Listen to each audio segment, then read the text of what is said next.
Ever feel like you're the only one going through it? Look around.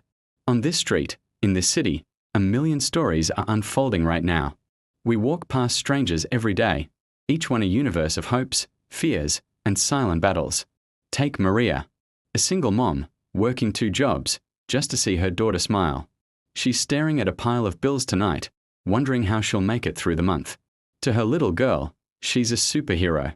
But alone, in the quiet of her room, she whispers, "I just want her to have a better life than I did." Is that too much to ask? I get so tired, but then I see her face, and I know I have to keep going. I have to be strong for her. Not far away, Idris grips the wheel of his taxi. The city lights blur through his windshield, just like the tears in his eyes. He just had another argument with his wife. The distance between them feels wider than the longest traffic jam. He picks up a passenger, an elderly woman with kind eyes, Auntie Rose.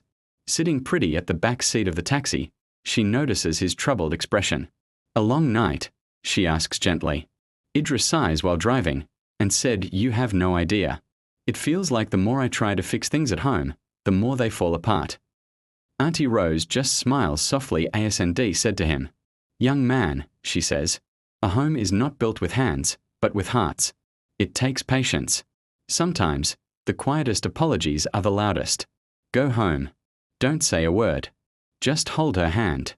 You'll be surprised." He drops her off and her words echoed in his mind. Maybe it was that simple. In a small, cluttered shop, a young boy, Tunde, is trying to help his father. He accidentally knocks over a stack of canned goods. His father, already stressed, scolds him sharply. Tunde's eyes well up. He feels small, useless. He runs out, finding a spot to hide and cry. Later, his father finds him, gently sat down beside him, and his voice went soft. "I'm sorry, my son. I was frustrated, but not with you. You were trying to help. That takes courage. Never lose that courage, Tunde. The world will try to knock you down, but a brave heart always gets back up." Meanwhile, David smooths his tie for the 10th time, staring at his reflection in a building's glass door. Another job interview, another rejection. "We are looking for someone with more experience," they said. It's the same story everywhere, he grins. Walking home, defeated, he passes a busy market. The noise, the chaos, it all feels overwhelming. He feels invisible. He slumps onto a bench, head in his hands. How many more no's can he take? He just wants a chance to prove himself, a chance to build something. In the sterile, quiet hallway of a hospital, a nurse named Chika is on her break. She's scrolling through photos of her kids on a phone, a small smile on her tired face. It's been a 12-hour shift. She just lost a patient she'd grown fond of. The weight of it is heavy. Her colleague finds her. "You okay, Chika?" she asks. Chika takes a deep breath. It never gets easier, does it? You give everything you have, and sometimes, it's still not enough. But then I think of my family. I have to go home and be a mom. I have to switch from saving lives to making dinner. It's a strange balance. Her friend nods, understanding completely. She gave her a pat on her back and said, "You do enough. You are enough." Later that night, Idris is driving again. He picks up a well-dressed but anxious-looking man, David, who just wants to get home. The ride is silent at first. Then, David, unable to hold it in, just lets out a heavy sigh. Idris glances at him in the rearview mirror. "Tough day?" Idris asks. David nodded as he said, "You could say that. Feels like hitting a brick wall over and over." Idris thought of Auntie Rose's words. "I know the feeling," he says. "But you know, sometimes you're just one yes away from changing everything. The wall only wins if you stop hitting it." David looked up, surprised by the taxi driver's wisdom. For the first time all day, he felt a flicker of hope. At a roadside stall, Maria is grabbing a late-night snack before heading to her second job.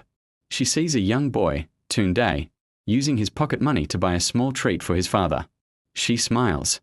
It reminds her of her own daughter's small, selfless gestures.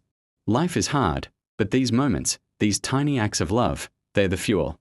They are everything. Idris the taxi driver got back into his taxi and received a text from his wife. "I'm sorry. Come home." He smiles, a real smile, and turns the car around. Auntie Rose was right. Chica finally gets home. Her kids are asleep. She quietly checks on them, kissing their foreheads. The exhaustion is still there, but so is the love. It fills the room, stronger than any fatigue. David gets to his apartment. He sits down and, instead of wallowing, he opens his laptop. He starts rewriting his resume, re-strategizing. The taxi driver's words were stuck in his head. One yes. I just need one. He wailed. And in her small bedroom, Auntie Rose says a prayer for the troubled young driver, Idris, for the countless others she'd met. She knows their struggles are part of a larger story, a tapestry of human experience woven with threads of pain and joy, failure and triumph. Everyone we meet is fighting a battle we know nothing about. A single mother, a struggling driver, a scared child, a defeated job seeker, a tired nurse, a wise elder.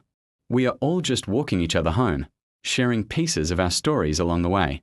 Everyone carries a story. Be kind, be patient, and never stop trying.